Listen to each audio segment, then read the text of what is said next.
자, CSS 서식 및 리액트 라우터 지난주에 수업을 좀 앞부분 했었죠?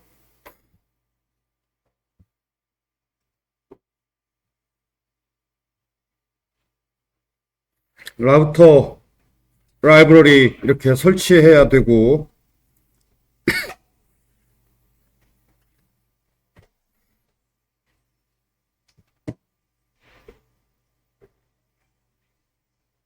화면 컴포넌트,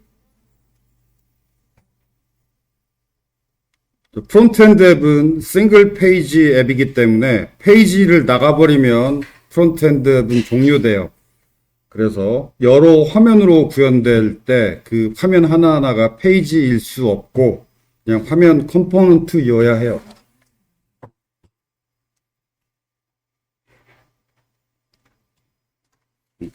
화면 하나하나가 컴포넌트여야 하고,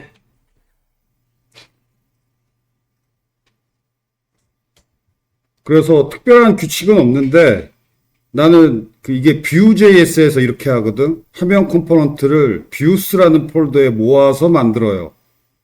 그리고 화면 컴포넌트 이름 뒤에는 View를 붙이고, 나는 Vue.js 이 관례가 좋은 것 같아. 딱 디렉토리만 봐도 또는 컴포넌트 이름만 봐도 아 얘는 화면 컴포넌트구나 라고 알 수가 있으니까.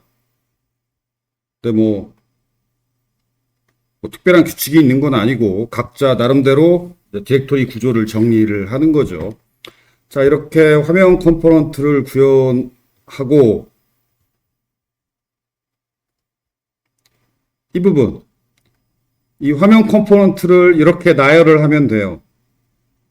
브라우저 라우터가 제일 외곽을 둘러싸고 있어야 되고, 브라우저 라우터, 그 다음에 라우터는 경로를 관리하는 객체라는 의미의 라우터고, 그 다음에 얘는 루트라고 읽읍시다. 라우트라고도 읽을 수도 있는데 그냥 루트라고 읽읍시다. 루트는 경로야. 루트. 그 다음에 루트가 여러 개니까 얘는 루트, 복수형. 그리고 제일 외곽에 있는 브라우저 라우터는 루트를 관리하는 객체라는 의미의 라우터. 그래서 경로, 루트, 경로를 지금 3개 등록했죠. 그 경로라는 건 URL path와 그 URL에 해당하는 화면 컴포넌트. 그래서 현재 URL이 뭐냐에 따라 이 화면 컴포넌트들 중에 하나가 화면에 보여요.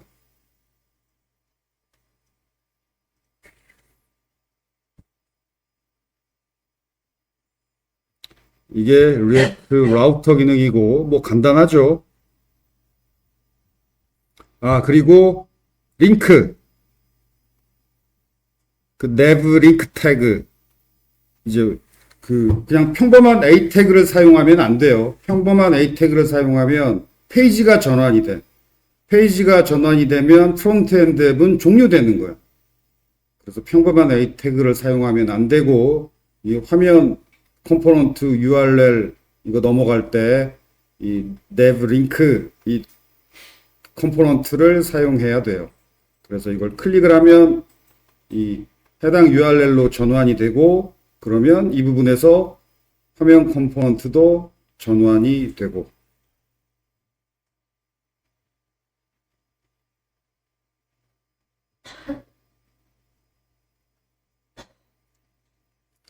그리고 이 nav 링크 컴포넌트는 현재 화면 컴포넌트, 예를 들어 현재 URL이 뭐 노티스다.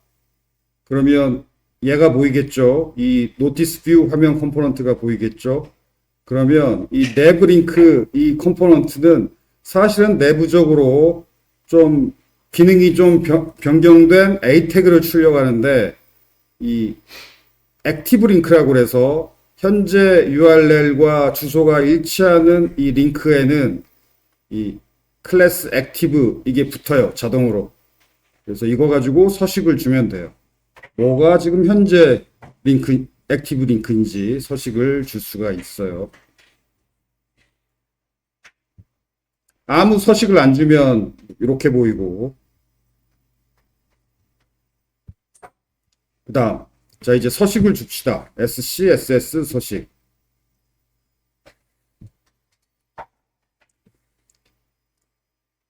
그, 콜론 루트. 이 콜론 루트가 HTML 태그, 웹페이지 전체 HTML 태그를 말해요. 그래서 웹페이지 전체 HTML 태그에 대시 컨텐트 뷰. 자, 대시로 시작하는 것은 변수예요. CSS 변수. 이렇게 CSS에서도 변수를 만들 수 있어요. 컨텐트 위스. 자, 컨텐트의 위스는 뭐 자주 새로 이 프로젝트를 이 모양 그대로 비슷한 프로젝트를 만든다고 할 때 컨텐트 위스는 조정 가능하지. 이렇게 조정할 수 있는 값들을 한 곳에 모아서 변수를 만들어 놓으면 이렇게 저렇게 조정할 때 편하죠.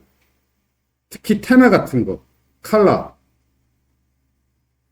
디자인에서 컬러 값은 자주 변경하니까. 그리고 그 변수를 사용하는 곳이 이렇게 var 괄호 하고 변수를 적어주면 이게 이 변수의 값을 사용하겠다 라는 거예요. 그리고 CSS 변수는 전역이에요. 전역 변수예요. 딱 여기에서만 사용하는 변수가 아니고 이 프론트엔드 앱 전체에서 사용할 수 있는 전역 변수예요. 그래서 이 세미콜론 루트 이 스코프에 선언한 거지. 전역 변수니까. 이게 세미콜론, 콜론이죠. 콜론 루트. 이게 HTML 태그를 뜻하니까 웹페이지 전체에 적용된다는 얘기죠.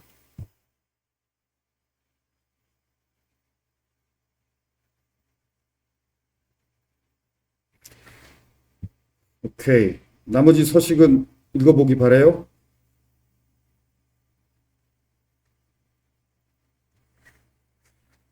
특히 이 부분. 이거, 이거, 이거. 이 부분을 읽어보세요.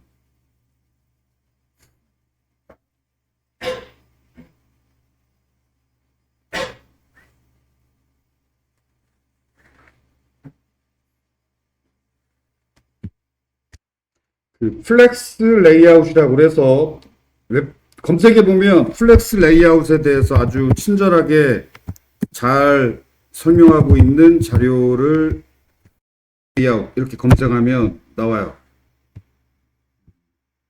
이거 좋더라고. 이번에야말로 CSS 플렉스를 익혀보자. 여기 보면 그림까지 그려서 아주 친절하게 설명해 놨어요. 플렉스 레이아웃, 컨테이너, 그러니까 감싸고 있는 부모 태그가 컨테이너고 그 배치할 아이템들, 이게 플렉스 아이템. 플렉스 아이템들을 감싸고 있는 플렉스 컨테이너. 이렇게 구성되어 있어요. 컨테이너와 아이템. 그래서 컨테이너에 디스플레이 플렉스 서식을 줘야 돼요. 컨테이너에. 그러면 그 자식들은 다 플렉스 아이템이 돼요. 그 다음에 축. 자식들을 어떤 축으로 정렬할 건가? 가로축으로 정렬할 건가? 세로축으로 정렬할 건가? 디폴트는 가로축이에요. 그래서 디폴트는 가로축 정렬. 그 가로축 정렬할 때 그 정렬하는 축이 메인 축이고 그 반대되는 가로축이 메인 축이면 그 교차하는 축은 세로가 되겠죠. 이렇게 메인 축, 교차축, 크로스 X, 메인 X 이 축별로 따로 정렬 옵션을 줄 수 있어요. 여기 잘 설명을 했는데 이 플렉스 디렉션 이게 디폴트 값이 로우야. 가로. 그런데 이걸 칼럼으로 바꿀 수 있어요. 세로축. 가로, 플렉스 디렉션 로우, 플렉스 디렉션 칼럼.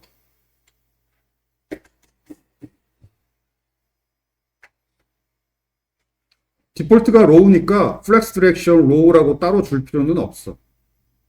그러면 여기 그림 보면 금방 알겠죠? 플렉스 디렉션 로우, 플렉션 디렉션 칼럼, 그 다음에 로우 리버스, 칼럼 리버스가 있는데 그림 보면 뭐 금방 이해가 되죠?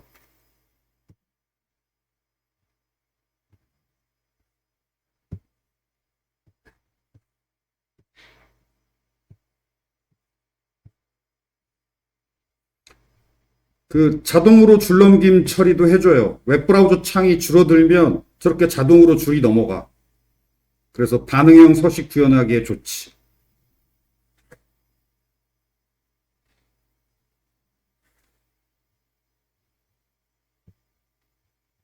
이 아이템들이 여럿인데 웹브라우저 창이 폭이 넓으면 아이템들이 한 줄에 여럿 보이다가 폭이 좁아지면 저절로 다음 줄로 넘어가요. 이걸 랩이라고 불러요. 서식에서.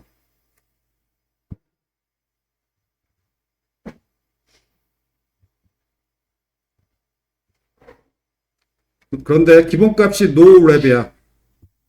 기본값이 no랩이고 이 플렉스 랩을 기본값 no랩이니까 자동으로 안 넘어간다는 얘기죠. 이걸 랩이라고 변경해 주어야 돼요. 그러면 이거 그 카드라고 하지. 저 사진 같은 거 여러 개 사진 앨범 같은 거 구현할 때 이 기능이 필요한데 가로 폭이 넓으면 사진이 여러 장이 사진 카드가 여러 장이 한 줄에 보이다가 가로 폭이 줄어들면 아래로 내려가야지 자동으로. 이런 기능 그 카드 목록 구현할 때 흔히 필요해요. 이 플렉스 랩 요거 서식 주면 돼요. 기억해 둘 만한 서식이고.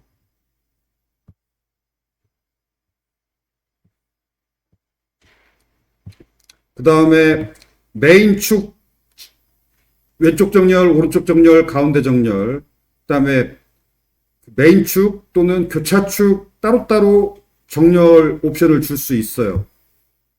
그런데 메인 축 정렬을 지정하는 옵션은, 서식은 justify content예요. 이게 메인 축 정렬. 그래서 flex start, flex end, flex center. 이게 start는 왼쪽 정렬이죠. end는 오른쪽 정렬, center는 가운데 정렬. 그 다음에 space between, space around 이것도 꽤나 유용한데 그림 보면 알 수 있어요.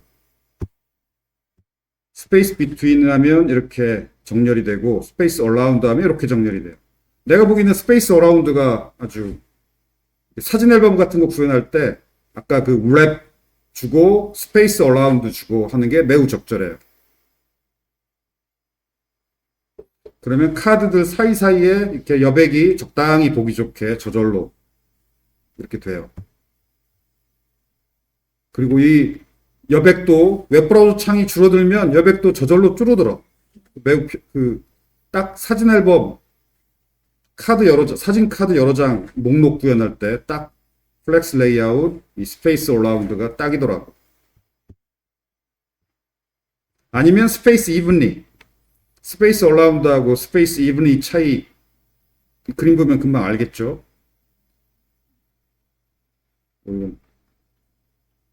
디자인적인 요소 보고 선택하면 되겠고 이렇게 justify content 이건 메인 축 정렬이고 justify content 그런데 메인 축이 아니라 교착축 정렬은 그러니까 메인 축이 가로 방향이라면 세로 방향 정렬은 align items 서식이에요. 이 서식명이 좀 마음에 안 들어. 그냥 align main, align cross 이렇게 직관적인 이름을 하지. justify content가 메인 축 정렬, align items가 교차축 정렬. 그리고 값은 똑같아. flex start, flex end, center. 그리고 하나 더 있어요. stretch. stretch는 예를 들어 메인 축이 가로라면은 align items는 세로축이죠. 세로축에 stretch면 세로축으로 꽉 채우라. 늘려가지고 꽉 채우라 이거예요. 그림 보면 알겠죠? stretch. 이것도 유용해요. 여러 칼럼으로 컨텐츠 구성할 때 이 이 스트레치가 유용해요. 이게 왼쪽 사이드바하고 가운데 메인 컨텐츠 영역하고 높이가 같아야 되거든. 자, 등등 요 웹페이지 요거 매우 그림 보면서 읽으면 쉽게 이해할 수 있으니까 플렉스 레이아웃 검색해서 이번에야말로 CSS 플렉스 익혀보자. 이거 읽어보면 돼요. 매우 추천하고 이걸 이용해서 자, 여기 이제는 쉽죠.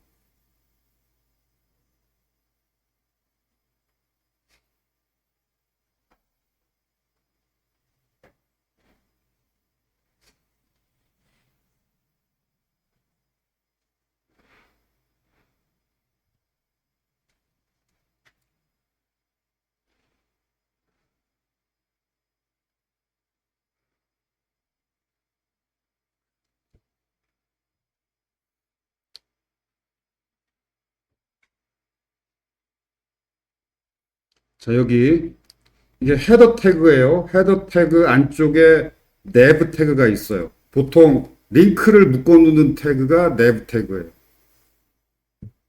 헤더 태그는 지금 이 웹브라우저 창 전체를 윗부분에 헤더가 있고 그 가운데 그 내부에 링크를 모아놓은 nev 태그가 있는데 얘가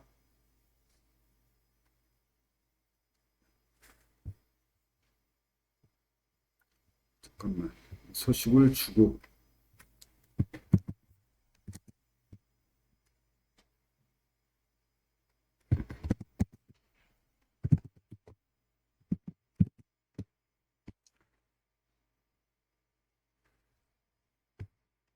지금 여기까지만 주면 이런 모양이에요. 지금 이 페이지. 그래서 헤더 부분이 백그라운드 검정색. 자, 헤더 검정색 부분. 웹브라우저 창 가로 방향으로 다 차지하고 있죠. 그런데 그 내부에 nev 태그가 있어요. 여기 올라가 보면 헤더 안에 nev 태그가 있잖아. 헤더 아래 안쪽에 nev 태그가 있고 nev 태그 안쪽에 링크들이 있고.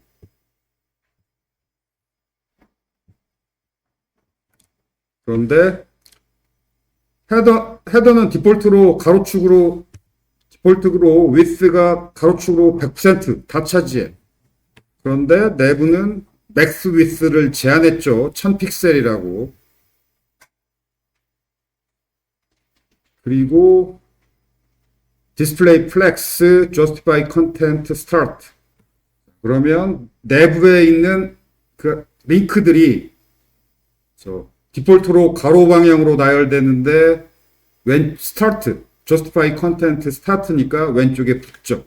그런데 그 왼쪽이 화면 끝이 아니고 맥스 위스가 1000픽셀이니까 자, 여기서부터 여기까지란 얘기죠. 이 정도 1000픽셀.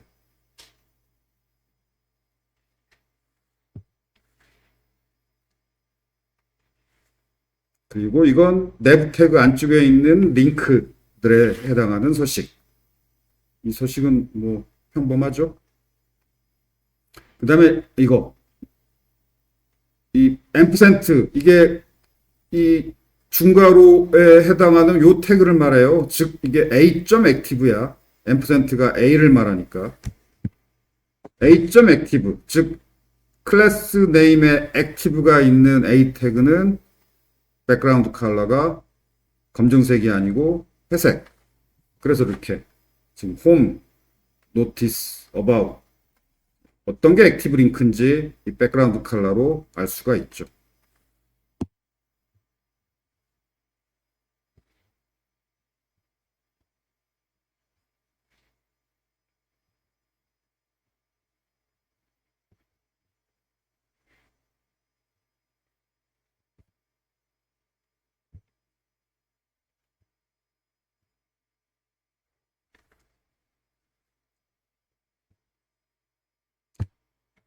그 다음 두 번째 이슈. 여기서 디자인을 좀 더 해결하고 싶은데 컨텐츠가 얼마 안 되는 컨텐츠인데 너무 왼쪽으로 갔어. 이렇게 네이버 웹페이지처럼 얼마 안 되는 콘텐츠는 화면 가운데쯤에 이 정도로 이렇게 있어야지. 그걸 만들 거예요.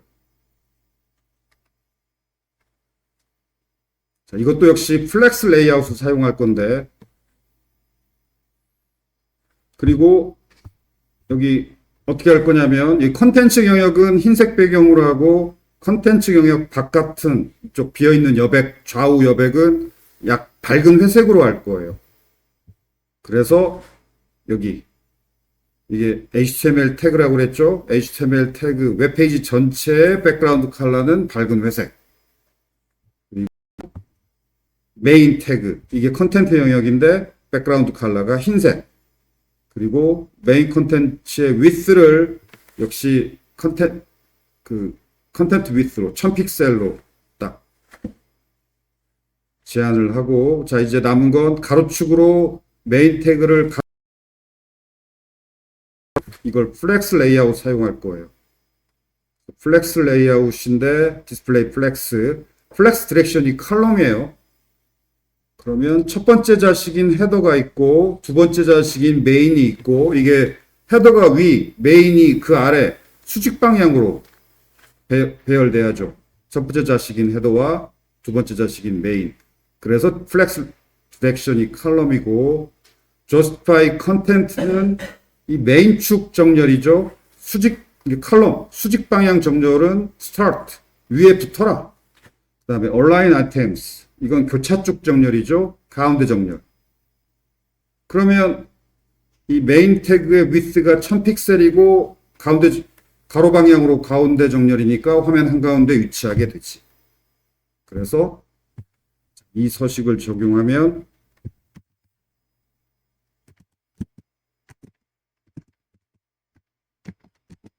자 이렇게 메인 컨텐츠가 화면 수평 방향으로 가운데 온 건 원하는 대로 됐어. 그런데 저 검정색 헤더가 아까는 가로축 방향으로 다 차지했는데 지금은 쪼그라들었죠. 이게 플렉스 레이아웃이야. 플렉스 레이아웃을 주면 플렉스 레이아웃이 아닐 때 블락 태그는 한 줄을 가로 방향으로 다 차지하지만, 플렉스 레이아웃을 주면 그 아이템들은 한 줄을 다 차지하는 게 기본이 아니고 자신의 내용에 딱 맞는 크기가 기본이에요. 그래서 헤더가 내용에 딱 맞는 크기로 검정색 헤더가 줄어들어 버렸어요. 그걸 해결해야 되겠고, 두 번째 또 뭘 해결해야 되냐면 메인 영역이 내용이 얼마 안 된다고 해서 이렇게 높이가 작은 것보다는 적어도 화면 아래까지는 화면 아래로 늘어나야지. 그 두 문제를 해결을 해야 돼요.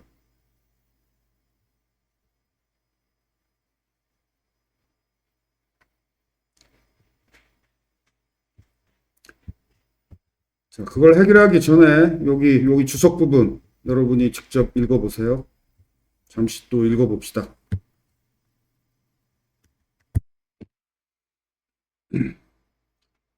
지난 시간에 얘기했듯이 요 태그 div id 루트 태그 요게 어디에 있냐면 여기 프로젝트 디렉토리 루트 디렉토리에 index.html이 있는데 여기에 있어요. div id 루트.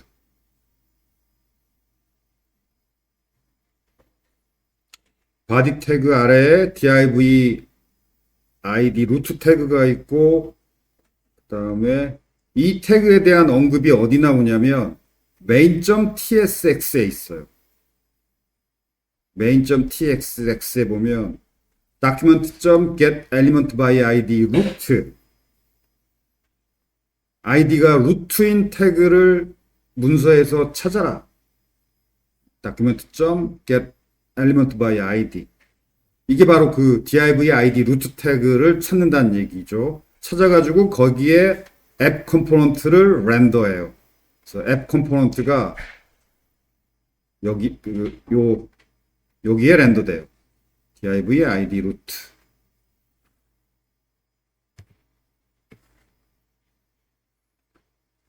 그 앱 컴포넌트의 내용을 보면 브라우저 라우터 태그가 있는데 이것은 라우터 기능만 담당할 뿐 뭐 어떤 태그를 출력하지 않아요.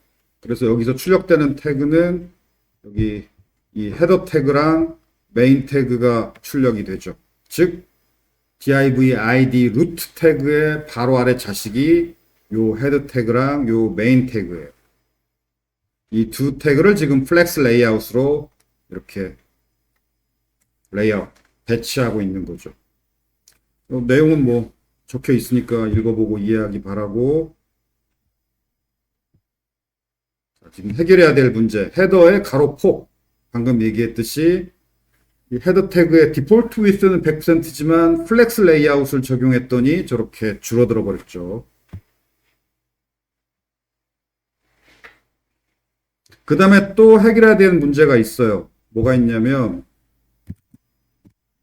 여기 확대해서 보면 여기 이 바디 태그에 기본 마진이 있어. 그래서 지금 이 검정색 부분이 웹브라우저 창 꼭대기에 딱 붙지 않고 약간 떨어졌죠. 이게 바디 태그의 마진이에요. 이걸 없애야 딱 붙을 수가 있어요. 언제나 그래서 해야 되는 게 바디 태그의 마진 값을 0으로 해야 돼.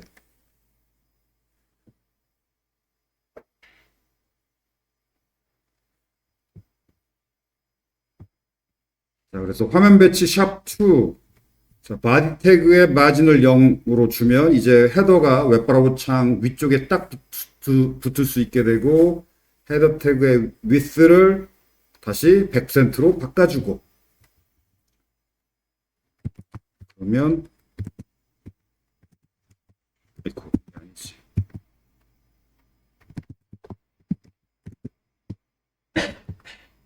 자, 이제 헤더 태그가 웹브라우저 창 위쪽에 딱 붙었죠? 그리고 100%가 됐고.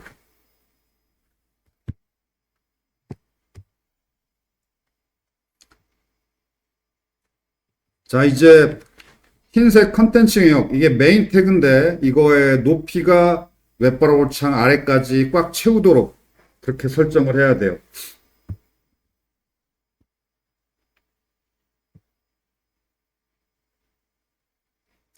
자, 그러려면 먼저 HTML 태그,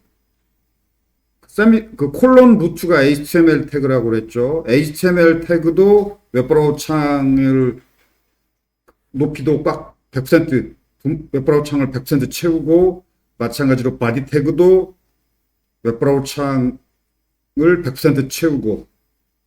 그런데, 그리고 루트, 바디, 바로 아래 루트 태그가 있죠. 이 루트 태그도 하이트가 100%를 다 채우고, 이거 세 개를 다 줘야 돼요. 왜냐하면 디폴트가 100%가 아니야. 디폴트 하이트 값이 100%가 아니고 오토예요. 컨텐츠에 딱 맞는 크기가 기본이야. 저렇게 세 개다. HTML 태그, 바디 태그, div 샵 루트 태그 다 하이트를 100%라고 해야 얘네들이 웹브라우저 창을 꽉 채워야죠. 세로 방향으로. 그리고 나서 메인 태그에 플렉스 그로우 1 하면 이 플렉스 그로우 1이 부모 영역에 남는 부분을 채울 비율을 의미해요. 자식들이 나눠 갖는 비율. 몇 대 몇으로 나눠 갖느냐인데 지금 이 div 샵 루트 태그의 자식은 헤더하고 메인이죠. 근데 헤더에다가는 플렉스 그로우를 안 줬어. 그리고 메인만 줬어. 그러면 헤더는 디폴트 플렉스 그로우가 0이야. 남는 영역을 차지 안 해. 남는 영역을 이 메인 태그가 다 부모 태그에 남는 영역을 다 차지하게 되죠. 어느 방향으로? 플렉스 디렉션 컬럼 수직 방향으로 남는 영역을 다 차지해요. 그리고 부모 태그가 div 샵 루트인데 하이트 100%니까 웹브라우저 창을 가득 채우죠. 이렇게 하면 자, 됐죠. 자, 이제 컨텐츠 영역이 딱 내가 원하는 한 1000 픽셀 폭 그리고 화면 가운데쯤에 모여 있고 헤더도 마찬가지고 그리고 웹브라우저 창을 이렇게 줄이면 이게 마음에 안 드네. 웹브라우저 창을 줄이면 메인 영역의 크기가 안 줄어들기 때문에 이렇게 돼 버리죠.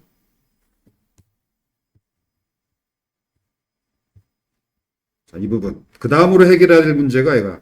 웹브라우저 창의 폭을 줄이면 저 그림처럼 저렇게 돼요. 그 이유는 메인 태그의 폭이 width가 1000픽셀로 고정이기 때문에 웹브라우저 창의 폭이 줄어들어도 메인 태그의 폭이 줄어들지 않기 때문에 그래서 가로 방향 스크롤바가 있게 되고 메인 태그의 왼쪽 부분이 저렇게 안 보이는 쪽으로 밀려가 버려서 안 보이게 되죠.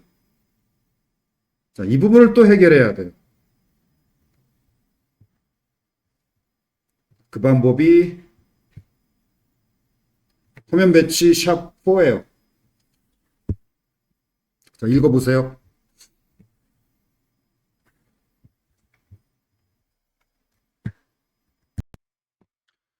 자, 화면 배치 4번.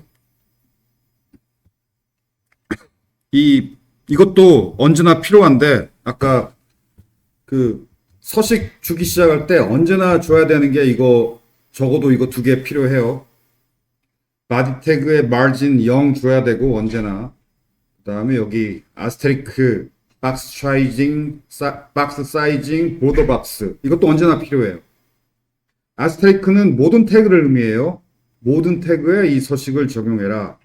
박스 사이징이 보더 박스. 그 태그의 width하고 height를 이렇게 지정하면 이게 그 태그의 전체 크기를 지정하는 게 아니라 내용물의 크기만 지정이 되는 게 기본이에요. 그래서 내가 어떤 태그의 크기를 예를 들어서 100%라고 지정하면 그러면 부모 태그의 영역을 꽉 채우라고 했으니까 그냥 부모 태그의 영역에 딱 맞는 크기여야 되잖아. 그런데 아까 말했듯이 어떤 태그의 사이즈를 100%라고 줘버리면 그 해당 태그의 내용물의 크기만 부모 태그의 영역을 꽉 채워. 그러면 경계선까지 더하면 그러면 부모 태그의 영역보다 커져버리지. 경계선까지 더해버리면. 그래서 사이즈를 100%라고 했는데도 부모 태그보다 더 커져가지고 스크롤바가 달리는 이런 이상한 그 현상이 가끔 등장을 해요. 심지어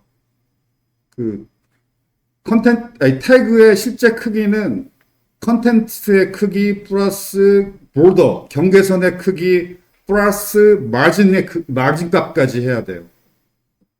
그래서 디폴트가 그 컨텐츠의 크기라서 이상한 경우가 많이 발생해요. 그래서 이것을 꼭 줘야 돼요. 이걸 주면은 크기를 지정하면 경계선하고 마진하고 다 포함한 크기가 돼. 이게 적절해.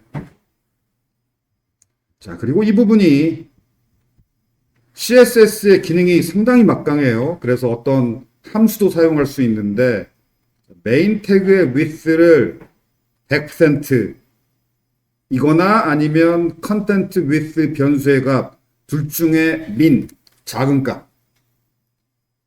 값이 메인 태그의 width다. 이러면 웹브라우저 창 크기가 줄어들면 즉 이 100%가 부모 영역의 크기인데 부모 영역의 크기가 1000픽셀보다 줄어들면 메인 태그도 거기에 맞춰 줄어들게 되죠. 일종의 아주 간단한 반응형 서식이지.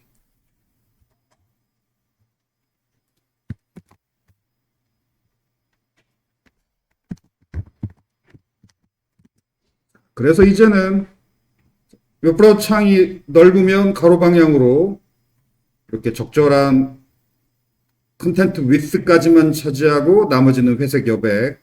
그런데 웹브라우저 창의 크기가 이렇게 줄어들면 그러면 이 흰색 메인 태그의 영역도 따라서 줄어들고. 자, 적절하죠? 이렇게 웹브라우저 창이 넓을 때, 좁아질 때. 이게 내 생각에는 아주 기본적인 웹페이지 서식인 것 같아요.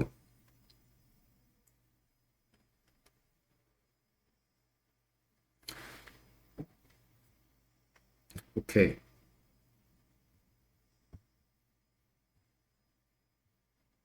자, 이제 버튼 서식.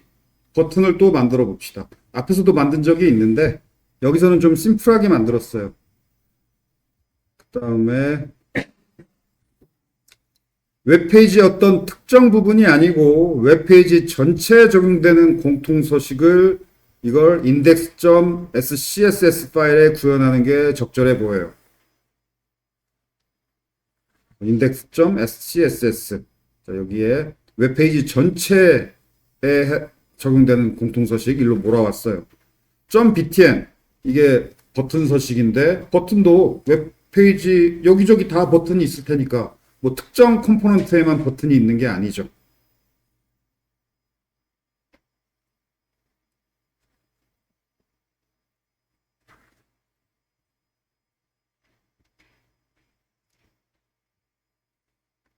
이 버튼 서식은 뭐 평범한 서식들이니까 그냥 읽어보기만 하면 알겠고 여기 앰프센트 콜론 액티브, 앰프센트 콜론 호버 이건 뭐 앞에서도 많이 등장했던 거죠. 트랜슬레이트 Y, Y축 방향으로 이동하는 거.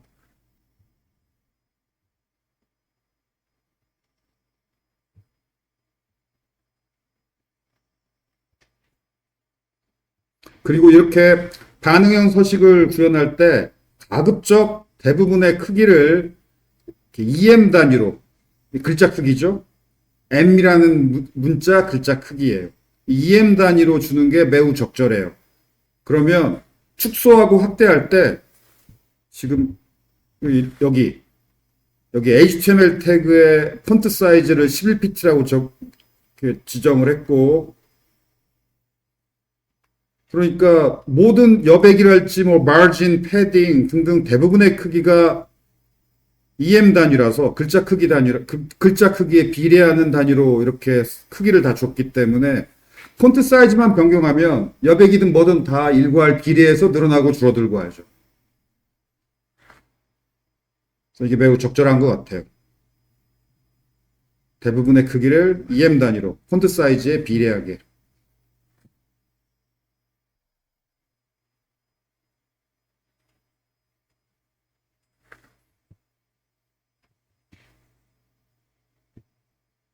자, 이 버튼 서식 이 부분도 주소 읽어보세요.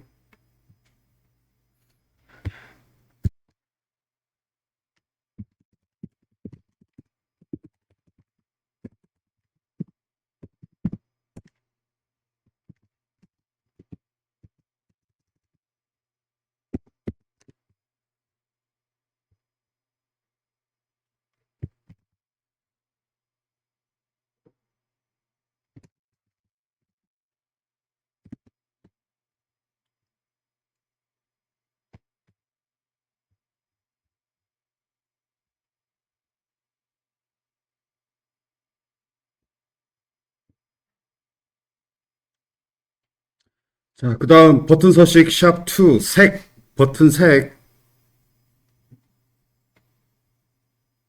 이게 .btn 안쪽에 콜론 아니 콜론이 아니라 앰프센트 블루 앰프센트가 이 중괄호 바깥에 요 태그 .btn을 말하죠. 그래서 .btn .blue에 해당이 돼요. 그러니까 여기 요약해 놨는데 이렇게 .btn 하고 가 부분 서식이 있고 앰프센트 콜론 액티브 뭐 이렇게 쭉 이건 SCSS 그 확장 문법이고 표준 문법이 아니에요. 저렇게 저 중괄호가 저렇게 중첩되는 것은 확장 문법이야. 그래서 내가 지금 SCSS를 사용하지만 아직까지는 그 뭐 SCSS 확장 문법 별거 사용 안 했고 딱 이거 중괄호가 중첩되는 것만 사용했어요. 그래서 SCSS 확장 문법에서 중괄호가 중첩됐을 때 이 앰프센트 이것도 확장 문법인데 이 앰프센트 특수 문자는 바깥쪽 중괄호 바로 앞이 셀렉터 이 .btn 이런 부분을 CSS 셀렉터라고 해요. CSS 셀렉터 뭘 선택한다는 얘기지. 뭘 선택하냐면 서식을 적용할 태그를 선택하는 부분이죠. 그래서 셀렉터라고 해요. CSS 셀렉터. 그래서 이 앰프센트가 바로 바깥쪽 셀렉터를 말해요. 즉, 이 경우 .btn을 말하지. 또는 요 하늘색 앰프센트는 이 하늘색 앰프센트의 바깥쪽은 이거잖아. 그래서 이 하늘색 앰프센트는 요걸 말해요. 바로 자신을 둘러싼 이 중괄호 바로 바깥쪽 셀렉터를 의미하니까. 여기를 잘 보세요. 연두색 앰프센트는 .btn을 의미하고 하늘색 앰프센트는 요걸 의미한다. 바깥쪽 셀렉터를 의미하니까. 그래서 이 중괄호가 중첩된 이 SCSS 문법을 표준 CSS 문법으로 바꾸면 이렇게 돼요. 표준 CSS는 중괄호 중첩할 수 없고 저렇게 쭉 나열해야 돼.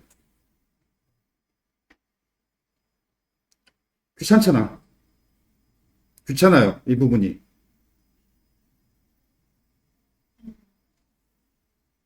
그래서 이 부분이 SCSS에 이 중첩되는 이 구조가 이 중첩이란 말이 결국은 .btn 태그에 대한 자세한 소식들이니까 야, 중괄호 안에 있는 게 더 자연스럽죠. 타이핑할 양도 적고. 매우 바람직한 것 같아요. 아무튼 표준 CSS 문법을 설명을 하자면 이렇게 .btn, .blue 이게 뭘 의미하느냐? 클래스 네임, 뭐뭐뭐가 클래스 네임을 의미하니까 .btn, .blue라는 것은 클래스 네임에 btn도 있고 blue도 있다는 얘기예요. 그래서 둘의 순서는 상관없어요. 둘 다 들어있기만 하면 돼. .btn, .blue 클래스 네임에 btn도 있고 blue도 있고. 그래서 그냥 .btn만 있을 경우에 백그라운드 컬러는 이거 밝은 회색이죠. .btn만 있을 경우에. 그런데 .blue도 있으면 백그라운드 컬러가 파란색, .green 녹색, .red 빨간색. 자, 그러면 .btn 때문에 백그라운드 컬러가 회색이고 .blue 때문에 파란색이며 둘 중에 뭐가 적용되는 거냐? 둘 중에 좀 더 CSS 셀렉터가 좀 더 자세한 것이 우선순위가 높아요. 그래서 .btn보다는 .btn, .blue가 좀 더 자세하지. 그래서 .btn만 있으면 회색이지만 .btn, .blue면 .btn, .blue가 .btn보다 우선순위가 높기 때문에 파란색 배경이 되고 나머지 소식은 .btn 물려받아서 그대로지. 백그라운드 컬러만 파란색. 그리고 CSS 셀렉터에서 콤마는 이거이거나 저거이거나 5어를 말해요. 그래서 .blue, .green, .red는 포그라운드 컬러가 흰색. 그 다음에 콜론 호버 마우스가 올라갔을 때 색깔 필터를 씌우는 거예요. brightness 120% 밝아지는 거죠. 20% 정도 밝아져요.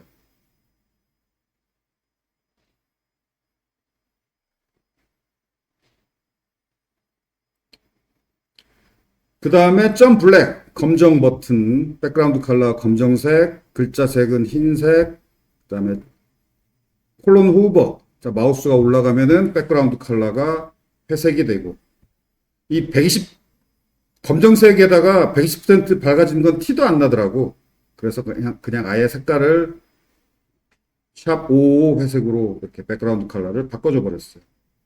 화이트도 마찬가지고 이렇게 파란색 버튼에다가 .블루, .그린, .레드, .블랙, .화이트 이 클래스 네임에다가 이렇게 색깔 이름만 넣어주면 이제 이렇게 자 이제 그냥 btn만 있으면 얘는 회색 버튼이야. 얘도 링크도 그냥 btn만 있으니까 얘네 둘은 회색이죠. 그렇지만 색깔을 넣어주면 흰색, 파란색, 녹색, 빨간색, 검정색 이렇게 원하는 색깔의 버튼을 내가 원하는 디자인으로 만들 수가 있죠.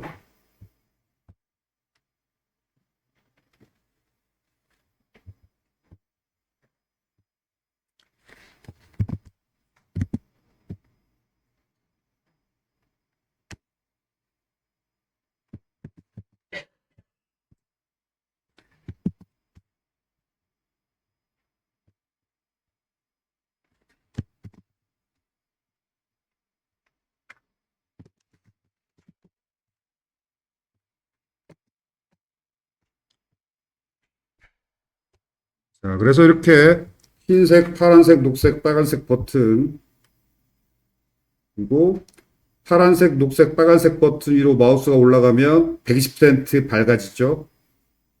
그런데 검정색 위로 올라가면은 120%가 아니라 그냥 샵5 색깔 회색으로 변하고, 흰색은 밝아져봤자, 흰색에서 밝아져봤자 소용이 없잖아. 그래서 경계선만 검정색으로. 이렇게 버튼을 그냥 심플하게. 그 요즘 디자인 추세가 막 그라데이션 넣고 뭐 그림자 넣고 이렇게 꾸미는 게 아니고 저렇게 색깔만 줘서 심플하게 버튼 디자인하는 게 요즘 다 그 유행하는 추세예요. 그 대부분의 멋진 웹사이트 가봐도 다 그래. 그래서 뭐 그라데이션 넣고 그림자 넣고 버튼에 그런 건 옛날이에요. 옛날 그러니까 미대 출신 웹 디자이너들이 포토샵 같은 걸로 디자인할 때는 색깔 뭐 다양하게 넣고 뭐 그림자도 넣고 이런 장식을 잔뜩 넣은 이미지를 많이 사용했는데 요즘 프론트엔드 개발자가 디자인의 주도 세력으로 나오면서 디자인이 점점점 단순해져. 깨끗해지고 바람직한 것 같아요. 그 이유가 여러 가지가 있지만 가장 큰 이유 중에 하나는 스마트폰으로 보는 사람들이 많기 때문인 것 같아요. 디자인이 과하면 디자인 때문에 배터리 소모하거든.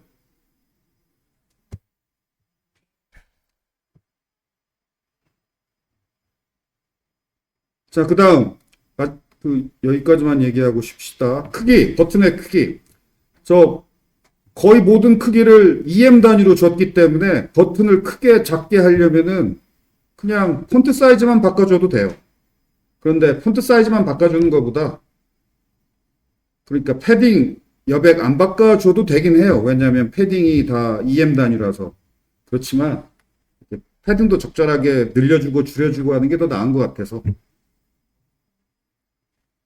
자, 이제 .btn, .lg 이게 large의 약자죠. SM은 small, XS는 extra small.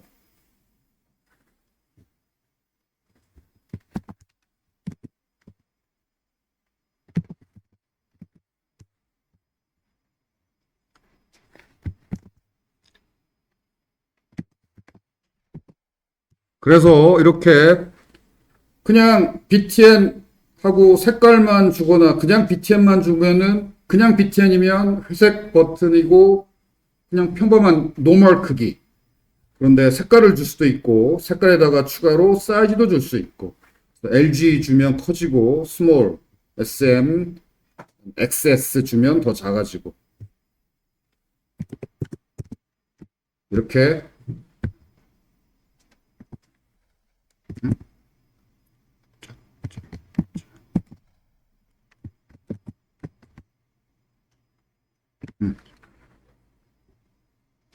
자, 이렇게 다양한 색깔, 다양한 크기로 클래스 네임만 줘서 내가 원하는 크기, 내가 원하는 색으로 버튼을 만들 수가 있죠.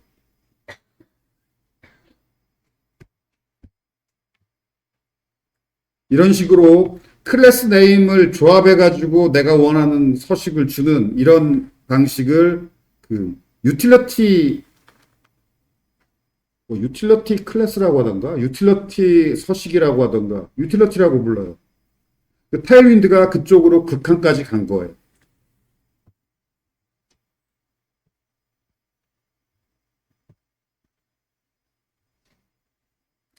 자, 마지막으로 React Developer Tools라고 이렇게 검색해가지고 크롬 웹스토어에서 React Developer Tools를 설치하면 이렇게 웹브라우저 개발자 창에 저렇게 컴포넌트 탭이 생겨요. 컴포넌트 탭이.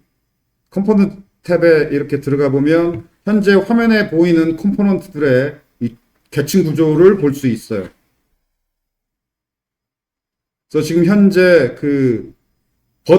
화면 컴포넌트 중에 버튼 뷰가 보이면 여기 들어가 보면 당연히 버튼 뷰가 보이지. 어바웃 뷰나 노티스 뷰는 안 보이고. 이렇게 라우터 어떤 컴포넌트가 지금 화면에 보이고 있는지 뿐만이 아니라 오른쪽에 그 컴포넌트에 전달된 플러스 값도 볼 수 있고 그 컴포넌트가 생성한 use state 상태 값도 볼 수 있고 그래서 디버깅 할 때 이 컴포넌트 이 리액트 데벨로퍼 툴스 이 컴포넌트 탭이 유용해요. 설치하면 바람직하고 오케이 다시 자, 그 다음 학생 목록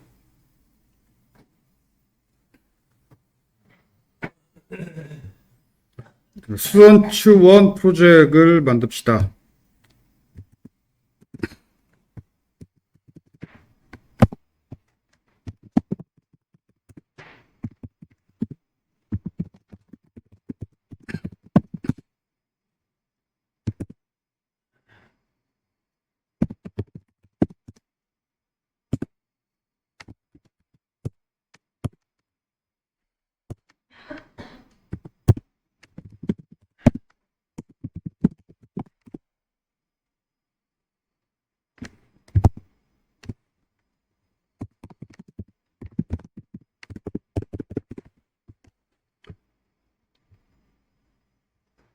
그 다음에 라우터 설치하고 SASS도 설치하고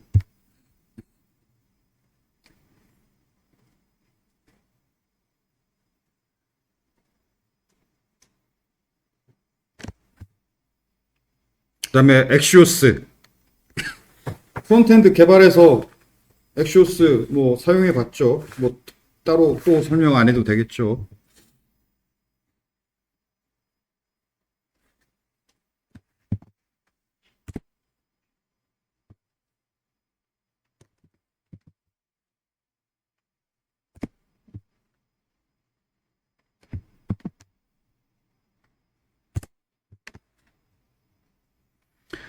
제이슨 서버 이것도 프론트엔드 개발해서 지난 학기에 사용했었죠. 그래서 이런 제이슨 데이터 파일만 있으면 백엔드를 뭐 실제 운영에 사용할 정도 품질은 당연히 안 되고 불안하고 그런데 개발할 때 테스트해 볼 수 있는 테스트용 백엔드 서버를 제이슨 파일만 있으면 만들어 주는 그런 제이슨 서버.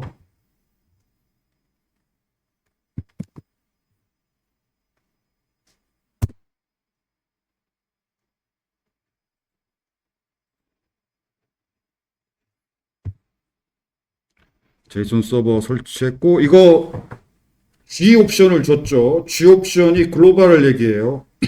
로컬이 아니고 글로벌. 로컬이란 말은 이 프로젝트, 현재 프로젝트에 설치하는 게 로컬이지. G 옵션을 안 주면 프로젝트에 설치해요. 그런데 G 옵션을 주면 프로젝트에 설치하는 게 아니라 PC의 전역 스코프로 PC에 설치해요. 그래서 PC에 한 번만 설치하면 되지. 뭐 프로젝트마다 따로 설치할 필요가 없죠. 그 다음에 자, 테스트하기 위한 스턴츠 db.json 파일을 프로젝트 디렉토리에 만들고 그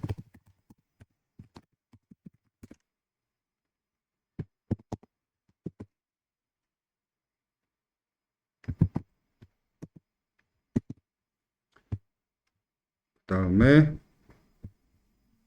실행 그냥 제이슨 서버하고 제이슨 파일 이름만 주면 돼요. 그러면 3000번 포트에서 이렇게 저기 엔드포인트라고 나오죠. 엔드포인트. 백엔드 서비스의 URL을 엔드포인트라고 보통 많이 흔히 얘기해요. 그냥 URL이라고 안 하고 엔드포인트. 백엔드 프론트엔드에 대한 백엔드 서비스 URL을 엔드포인트라고 해요. 그래서 저 URL 3000번 포트 저거 컨트롤 클릭해보면 이렇게 학생 목록을 이렇게 백엔드 제이슨 서버 백엔드가 응답해 주죠.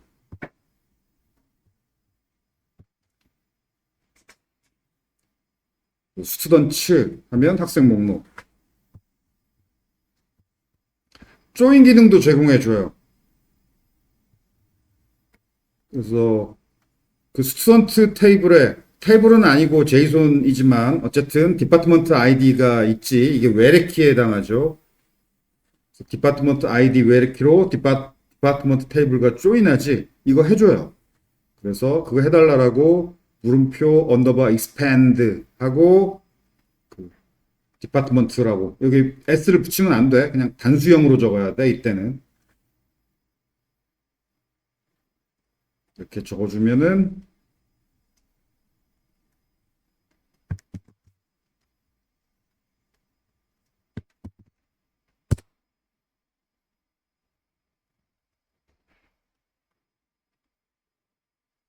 왜 안 되지?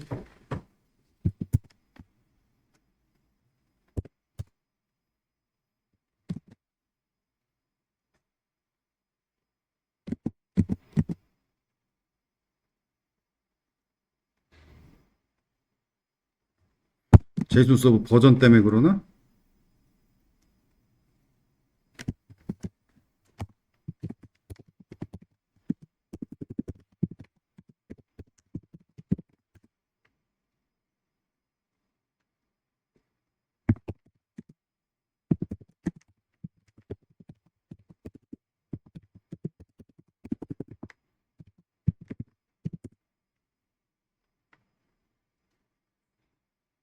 맞는데? 1.0.0 베타 3 최신 버전 맞고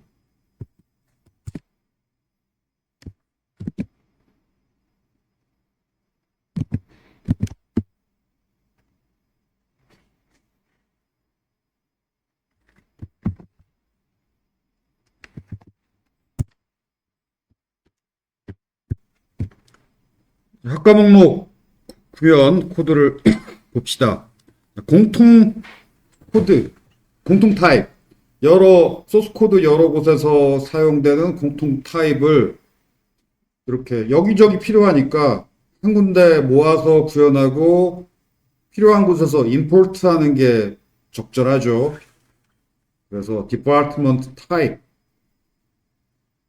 타입을 common types 파일에 구현해서 엑스포트 했고 이게 필요한 곳에서 임포트 할 거예요. 여기서 임포트 했고 타입을 임포트 할 때는 이렇게 임포트 타입이라고 적어줘야 돼요. 타입의 경우에는 임포트 타입이에요. 그리고 이거 프론트엔드 개발에서도 나왔었죠. 베이스 URL, Axios, Default, 베이스 URL. 그 백엔드 호출 URL의 그 앞부분, 공통되는 앞부분을 미리 저렇게 설정해 놓으면 돼요.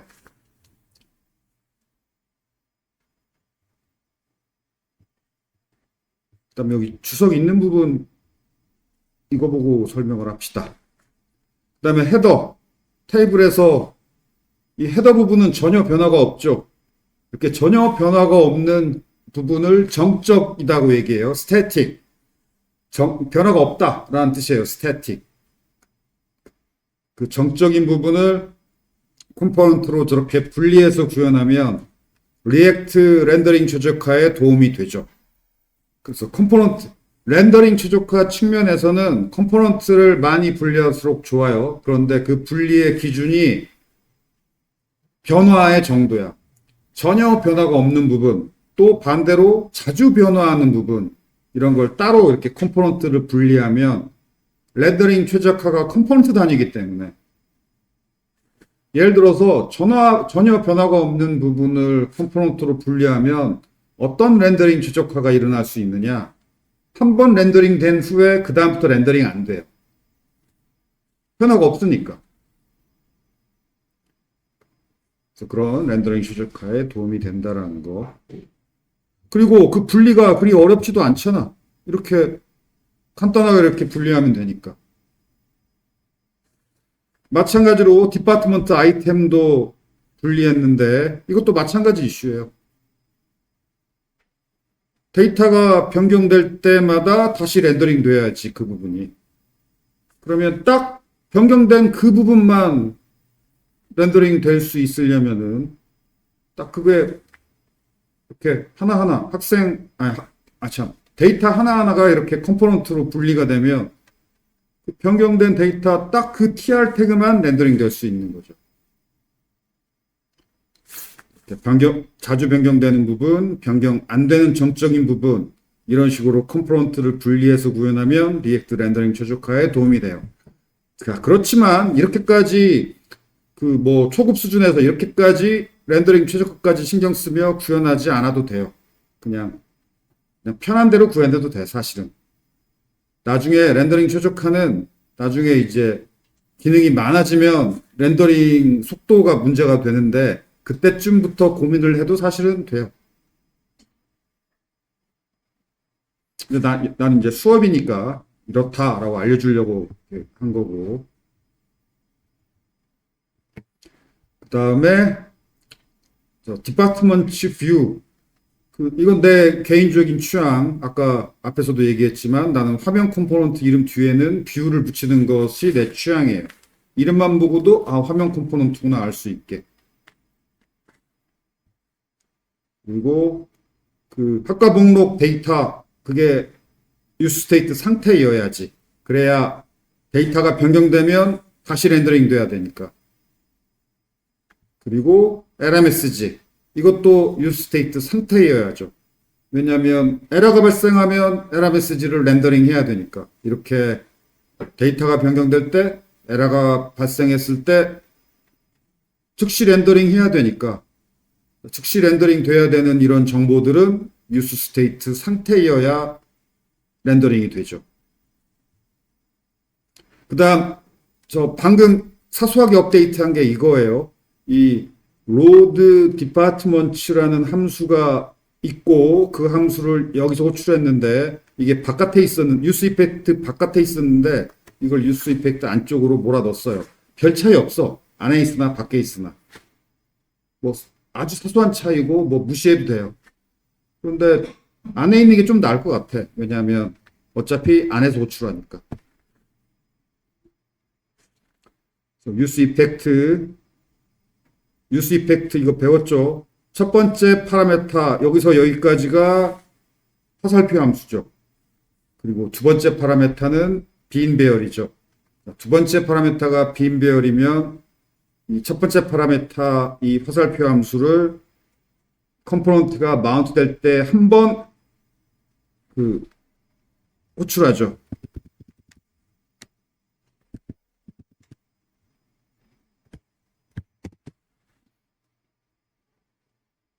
색깔 칠하는 게 좋겠다.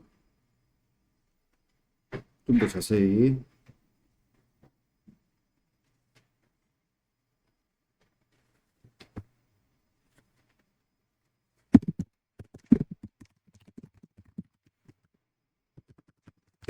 정확히 말하면 이거예요. 유스 이펙트. 이게 두 번째 파라메타가 빈 배열이니까 두 번째 파라미터가 빈 배열이면 마운트 될 때 뭔가 하는 거죠. 마운트 될 때 노란색 함수를 한번 호출해요. 이 컴포넌트가 마운트 될 때. 즉 화면에 보이기 시작할 때. 그러면 이 노란색 함수가 뭐 하는지 봅시다. 자, 여기서 여기까지가 load departments라는 함수를 구현한 거야. 함수, 지역 함수죠. 지역 함수를 만든 거예요. 그리고 만들자마자 바로 여기서 호출했죠. 이렇게 해야 돼요. 왜 이렇게 함수를 만들고 호출하고 이래야 되는지 설명은 좀 어려워. 좀 얘기가 좀 어려운데 아무튼 이렇게 해야 된다. 그렇게 기억하면 돼요. 그 다음에 그 어려운 얘기를 하자면 이 어려운 얘기는 못 알아들어도 좋아요. 그 노란색 함수 내부에서 async 함수를 만들고 async 함수를 호출하는 건 허용이 돼. 그런데 노란색 함수가 async인 건 허용이 안 돼. 그래서 이렇게 한 거예요. 그러면 async라는 건 뭐냐? 백엔드 호출하는 거. async await. 백엔드 호출이 async await죠.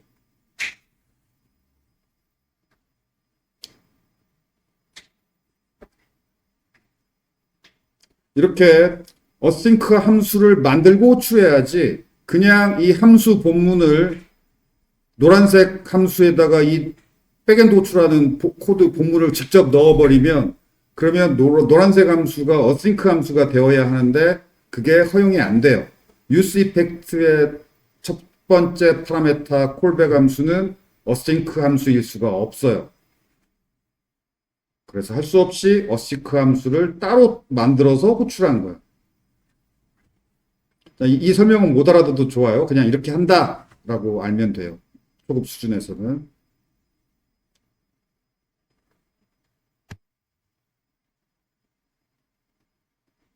오케이. 그러면 아무튼 그 뭐 세부 내용은 어렵지만 그냥 일어나는 일이 뭐냐면 그 이 컴포넌트가 마운트 될 때 한번 그 노란색 함수가 호출이 되고 노란색 함수는 load department라는 함수를 만들어서 호출했어요. 만들고 호출하고.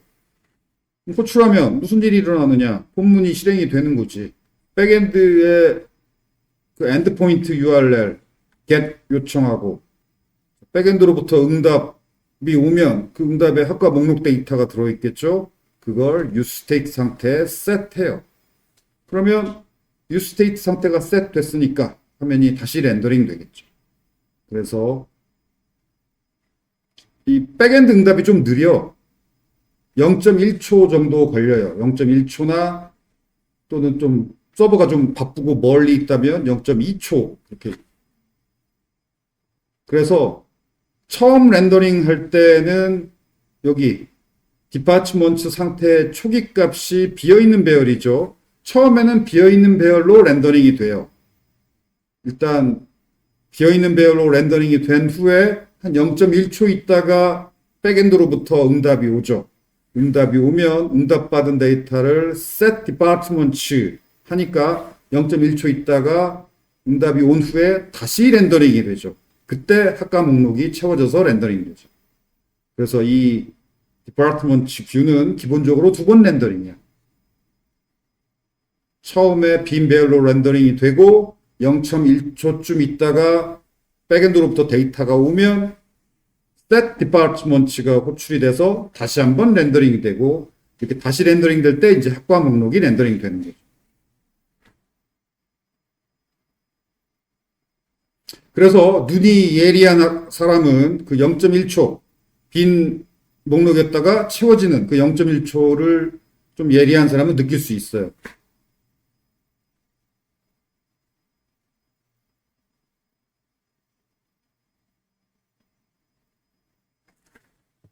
오케이. 그 다음에 뭐 이건 평범하죠.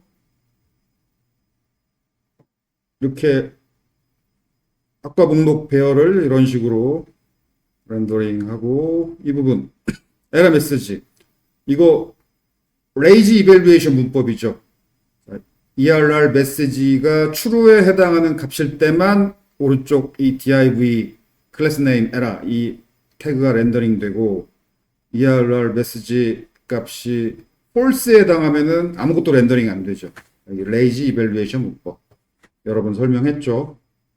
그래서 처음에 ERR 메시지, 에러 메시지 이 상태 초기 값이 여기 빈 배열이야. 아니, 빈 문자열. 빈 문자열이죠. 빈 문자열이면은 자바스크립트에서 false에 해당해요. 처음에는 에러 메시지 이 부분이 아예 렌더링 안 되다가 에러 메시지가 셋 되면 어디서 셋 됐냐면 여기서 셋 돼요. 캐치에서. 그러니까 백엔드에서 응답이 오는 게 아니고 백엔드 호출했지만 백엔드에서 에러가 발생했어. 그러면 여기 set 에러 메시지 에러가 셋되고 그러면 학과 목록이 셋되는 게 아니라 에러 메시지가 셋돼서 어쨌든 에러 메시지가 셋돼도 useState 상태니까 다시 렌더링 되죠. 그래서 다시 렌더링 되면서 여기에 에러 메시지가 보이고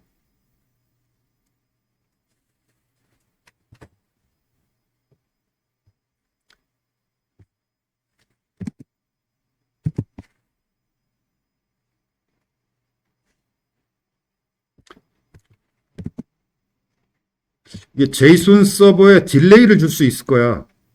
뭐 제이슨 서버 딜레이 대시 딜레이 아닐까?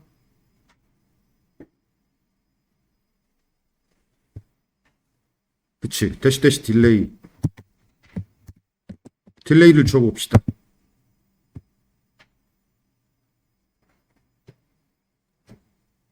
지금 컨트롤 C 눌러서 제이슨 서버 실행되고 있는 터미널에서 컨트롤 C 눌러서 종료시킨 다음에 제이슨 서버 실행할 때 대시 딜레이 한 2초, 2000이면 2초죠.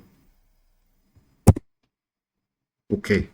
해놓고 여기 와서 자, 홈 화면 갔다가 디파트먼트 화면으로 넘어가면 2초 있다가 삑 나오죠. 자, 그래서 디파트먼트 화면으로 가자마자는 목록이 비어 있다가 삑 나오는 걸 확인할 수 있죠. 좀 세련되게 하려면 이렇게 이때 이렇게 나오면 너무 썰렁하고 데이터가 없습니다라는 문구 정도는 있어야죠. 자료가 없습니다. 이 정도의 문구. 가이노트에는 없지만 그 정도 문구 넣는 기능은 여러분이 뭐 어렵지 않게 할 수 있어야겠죠. 이렇게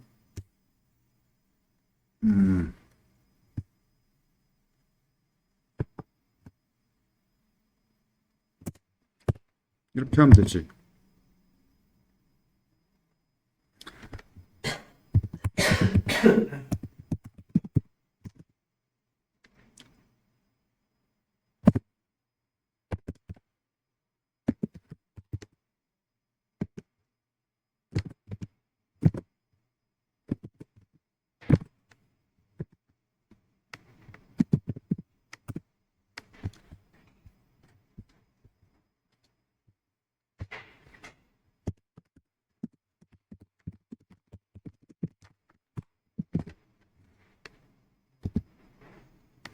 자료가 없습니다. 이거보다는 로딩이라고 하는 게 낫나? 그치, 로딩이 낫겠다. 자료가 없는 건 아니고 로딩 중이니까.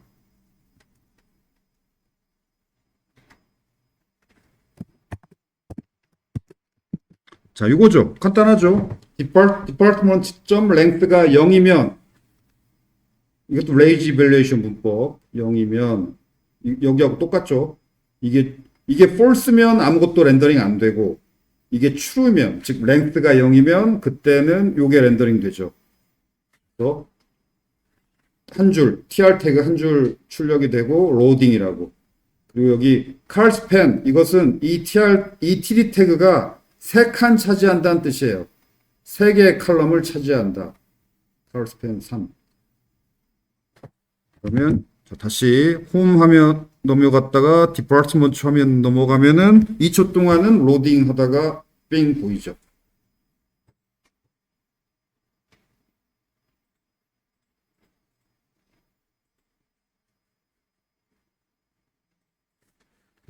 오케이.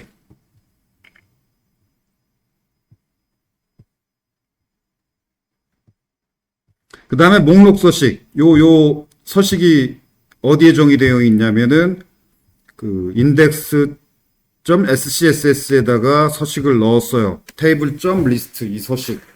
아, 에라 서식도 여기. 왜냐면 그 앞에서도 얘기했듯이 이 페이지 저 페이지에 다 공통으로 적용되는 서식은 저기에 넣는 게 일관되고 바람직한 것 같아요. index.scss.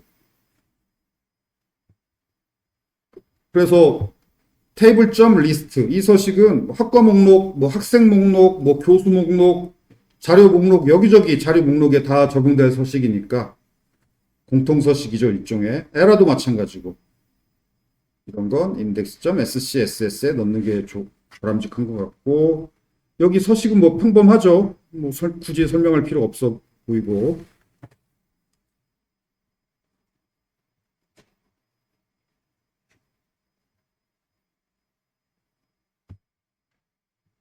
자, 동일한 방법으로 학생 목록.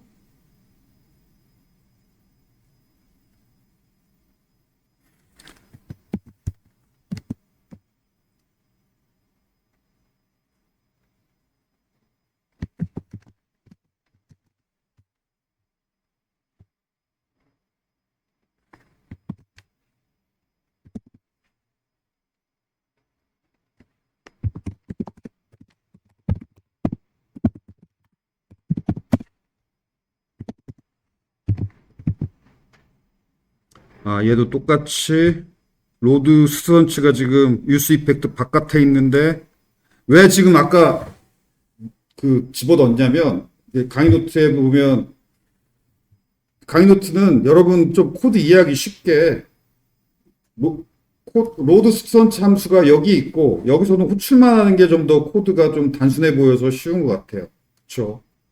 여기서 지역 함수 만들었고 여기서 호출했고 이 코드 구조가 좀 더 단순하잖아. 그래서 강의 노트를 저렇게 구현한 건데 얘가 지금 불평을 하네. 이거 워닝이에요. 그 워닝이고 이거 잘못된 불평이야. 이렇게 구현하는 거 맞아. 그런데 왜냐면 유스 이펙트에서 여기서 싱크 함수를 호출해서 거기서 유스 스테이트 상태를 셋하는 건 이건 오케이예요. 오케이인데 얘가 지금 왜 불평하냐면 이게 어싱크 함수라는 걸 얘가 모르는 거야.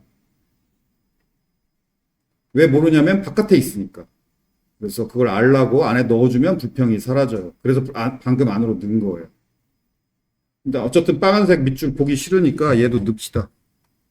이 로드 수선치 함수를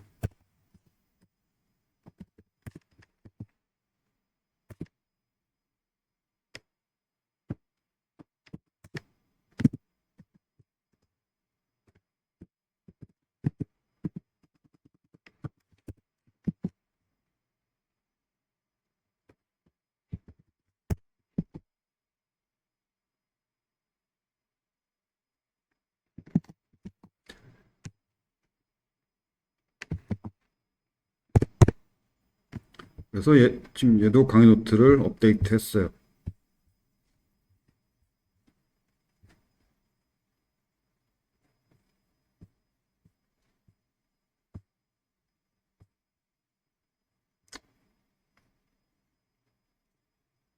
그래서 안에다 넣으니까 빨간색 밑줄이 사라졌지? 왜냐면 안에다 넣었더니 이게 어싱크가 붙어 있으니까 어싱크 함수 호출했다는 건 이제는 알게 돼서.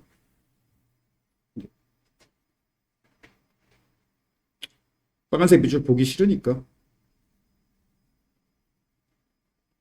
근데 이 빨간색 밑줄이 잘못된 거고 밖에 있으나 안에 있으나 뭐 거의 차이 없어요.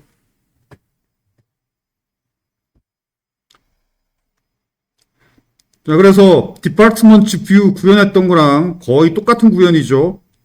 뭐 이 URL만 여기 조인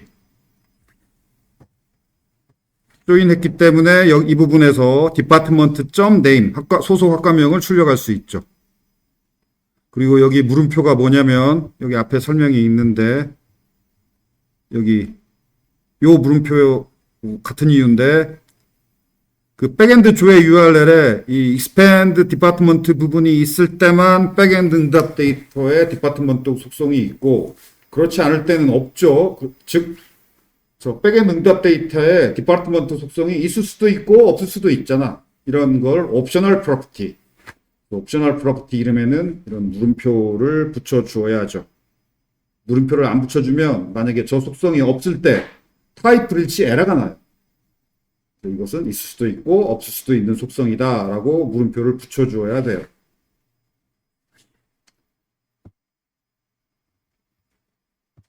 저렇게 옵셔널 프로퍼티를 사용할 때도 마찬가지로 여기 물음표도 마찬가지야. 물음표점. 이게 없을 수도 있으니까.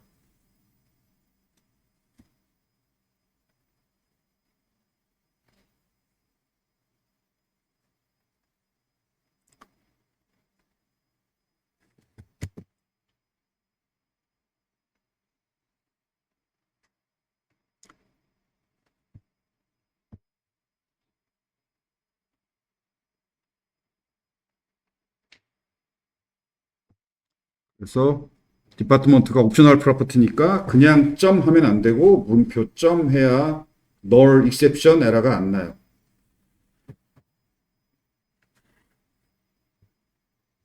나머지는 뭐 아까 디파트먼트 목록 구현과 동일하고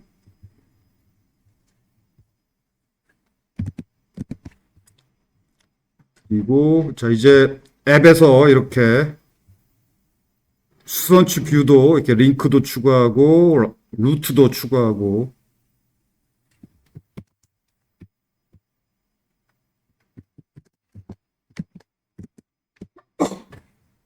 그러면 이제 학생 목록, 2초 딜레이, 2초 딜레이.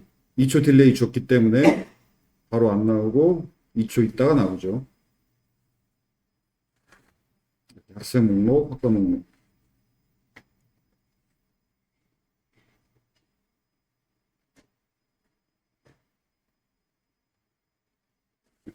2초 딜레이가 너무 길다. 1초로 바꿉시다.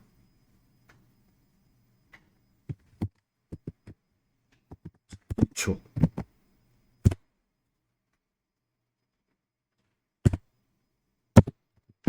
이래.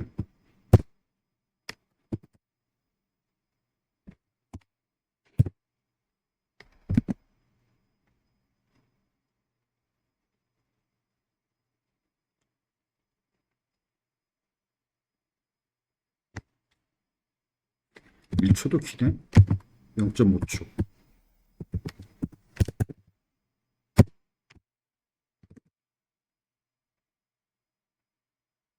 오케이.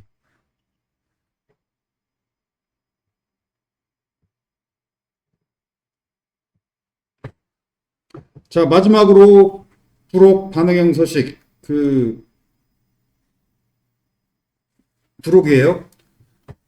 자, 반응형 서식이 필요한 이유. 요즘은 스마트폰을 고려해야지. 여러분도 아마 학사정보 시스템 뭐 볼 때 스마트폰으로도 많이 보죠. 어떤 사람은 거의 스마트폰으로만 웹브라우징 하는 사람들도 요즘 많아졌죠. 그래서 웹 디자인 할 때 스마트폰으로 보면 어떻게 보이는지 그걸 꼭 신경 써야 되는데, 그래서 폭을 줄여봐야죠. 이렇게 돼요. 줄였더니. 이거 뭐 전혀 보기 싫죠. 이게 찌그러지죠.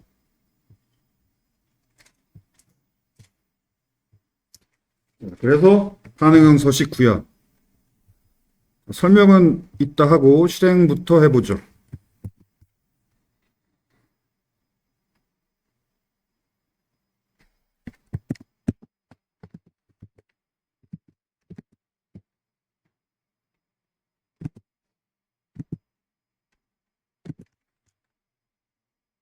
그리고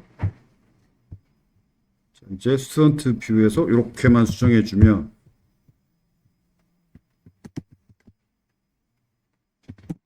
이걸 다 수정하면 안 되겠구나.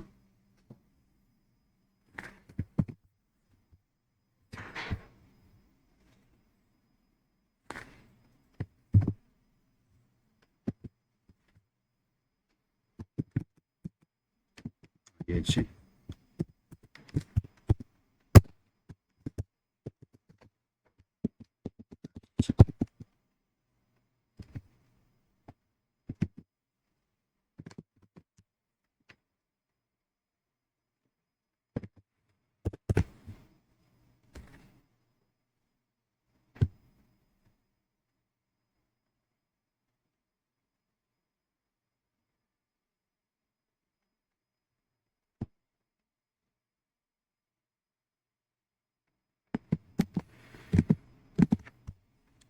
자, 그러면 웹브라우저 창이 이렇게 800픽셀 이상일 때는 이렇게 표로 보이다가 그 이하로 줄어들면 이렇게 카드 형태로 바뀌어요.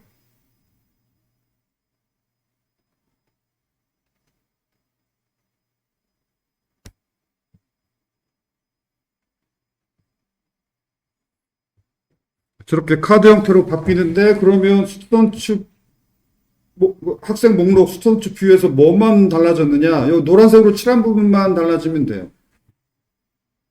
타이틀만, 각 T 태그에 타이틀만 넣어주면 돼요. 왜 저걸 넣어줬냐면 이것 때문에. 저렇게 카드 형태일 때는, 표가 아니고 카드 형태일 때는 저렇게 그 데이터 옆에 학번 이름, 학과, 성명 이게 쭉 나와야죠.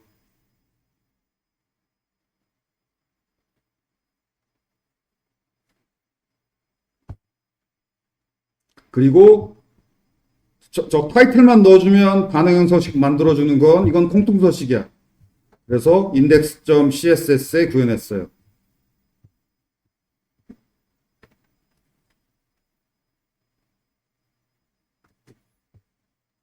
자, 여기 반응형 서식. 여기도 자세히 주석 달아놨으니까 읽어보세요. 먼저.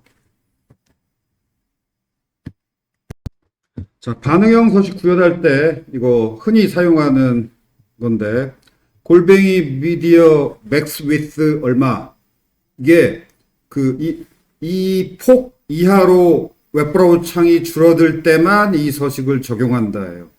그래서 지금 800픽셀이라고 했으니까 800픽셀 이하로 웹브라우저 창의 폭이 줄어들 때 이 서식이 적용이 돼요.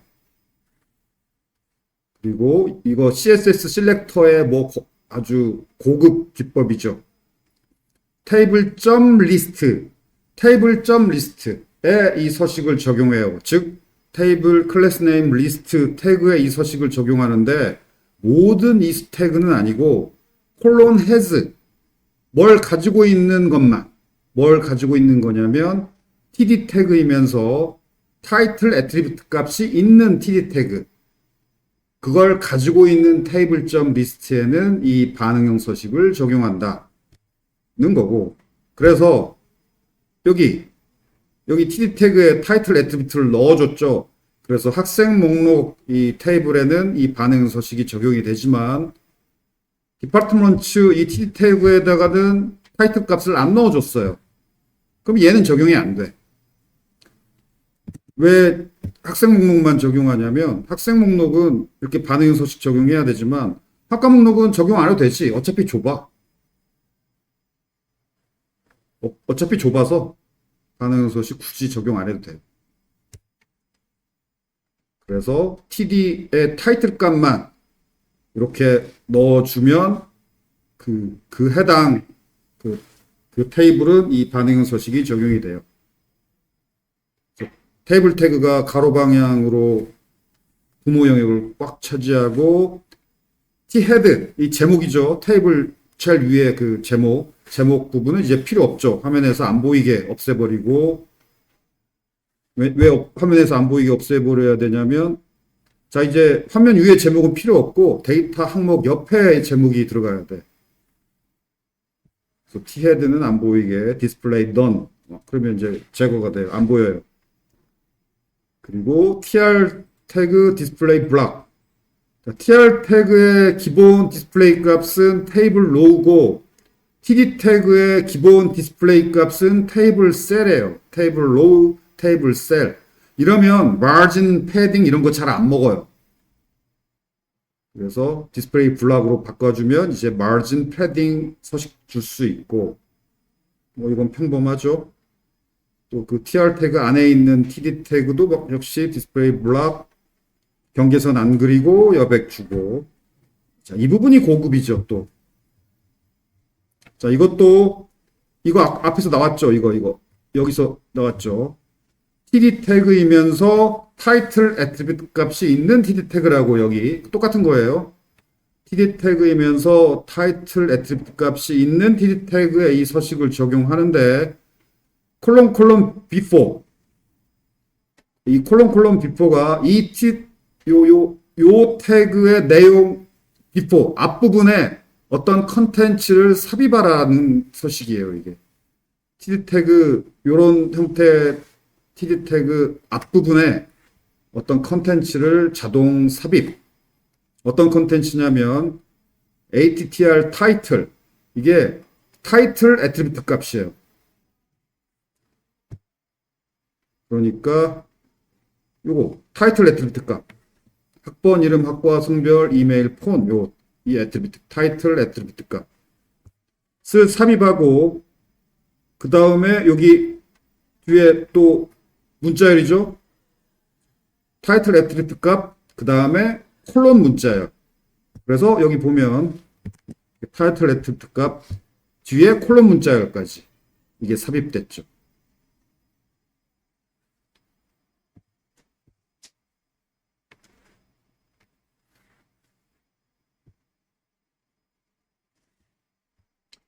그리고 이거 td before 방금 td 태그에 삽입된 그 컨텐츠 그 문자열에 서식을 적용하는 거예요. 디스플레이 인라인 블락 디스플레이가 인라인 블락이어야 마진 width 뭐 이런 게 잘 먹어요. with 적용하고, 이거 min with 해야 되겠다. 넘칠 수가 있으니까. 이거 min with가 바람직해요. 그냥 with는 폭을 넘칠 경우에 이게 문제가 돼. min with.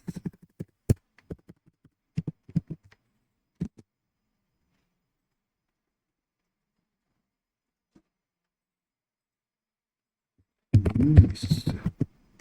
오케이, min with 해도 되지. 오케이. 뭐 평범한 서식이고. 자, 그러면 이렇게 줄어들면 카드 형태로 바뀌죠.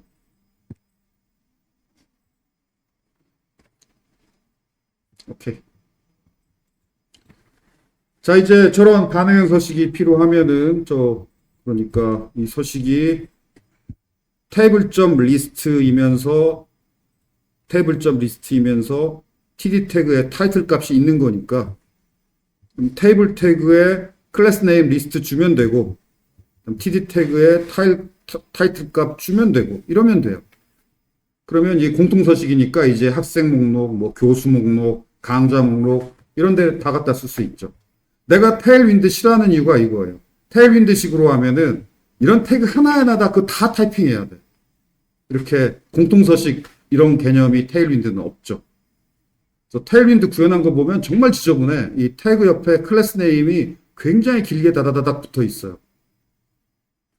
그래서 내 생각에는 SCSS, 표준 CSS이기도 하고 이게 훨씬 더 뭐랄까 기능이 훨씬 더 많고 자유롭고 뭐 잘만 만들었으면은 바람직한 것 같아요. 오케이. 요약. 웹 디자인의 기본이 표준 CSS 서식이에요. 그래서 여러분이 회사 갈 때 이거 아마 프론트엔드 개발자로 회사 가면은 이거 겪을 거예요. 그 팀장이 지시한 디자인을 구현해야 돼. 라이브러리가 지원 안 하는 디자인도 팀장은 당연히 시켜요. 그걸 구현해야 돼요. 그래서 어떤 뭐 팀장이, 사장이 이렇게 만들어라 하면은 CSS 서식 가지고 만들 수 있어야 돼요. 뭐 라이브러리에 그 기능 지원 안 돼서 못합니다. 이거 말도 안 돼. 그래서 표준 CSS로 뭔가 구현할 수 있어야 되고, 그럼 라이브러리는 언제 사용하느냐?